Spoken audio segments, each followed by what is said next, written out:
அண்ணா பல்கலைக்கழக மாணவி பாலியல் துன்புறுத்தல் சம்பவத்தை கண்டித்து தமிழ்நாடு பாஜக தலைவர் அண்ணாமலை தன்னைத்தானே சாட்டையால் அடித்துக் கொண்டு நூதன போராட்டம் நடத்தினார். இந்நிலையில் அண்ணாமலை அடித்துக் கொண்ட சாட்டை மாறியது எப்படி என்று இணையவாசிகள் கேள்வி எழுப்பியுள்ளனர்.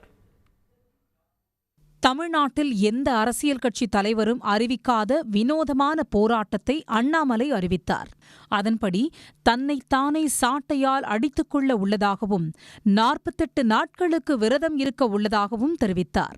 அண்ணா பல்கலைக்கழக மாணவி பாலியல் துன்புறுத்தல் சம்பவத்தை கண்டித்து முதற்கட்டமாக சாட்டையடி போராட்டம் நடைபெற்றது. கோவை காளப்பட்டியில் உள்ள இல்லத்தின் வாசலுக்கு வந்த அண்ணாமலையிடம் 6 அடி நீளம் கொண்ட நூல்களால் பின்னப்பட்ட சாட்டை வழங்கப்பட்டது. பின்னர் தன்னைத்தானே 8 முறை அண்ணாமலை சாட்டையால் அடித்துக் கொண்டார்.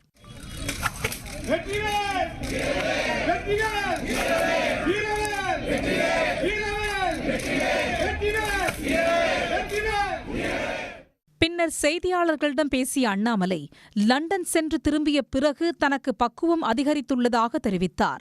2026இல் மக்கள் மீண்டும் தனக்கு தோல்வியை கொடுத்தாலும் ஏற்றுக்கொள்வேன் எனவும் அவர் கூறினார்.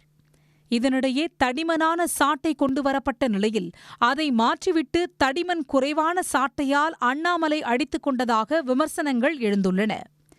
பாஜக நிர்வாகிகள் புதிய தடிமனான கோயில் சாட்டையை கொண்டு வந்திருந்தனர். நிர்வாகிகள் கொண்டு வந்த தடிமனான சாட்டையால் அண்ணாமலை அடித்துக் கொள்ளவில்லை. வெள்ளை நிறத்தில் சற்று லேசான சாட்டையால் அண்ணாமலை அடித்துக் கொண்டதாக விமர்சனங்கள் எழுந்துள்ளன.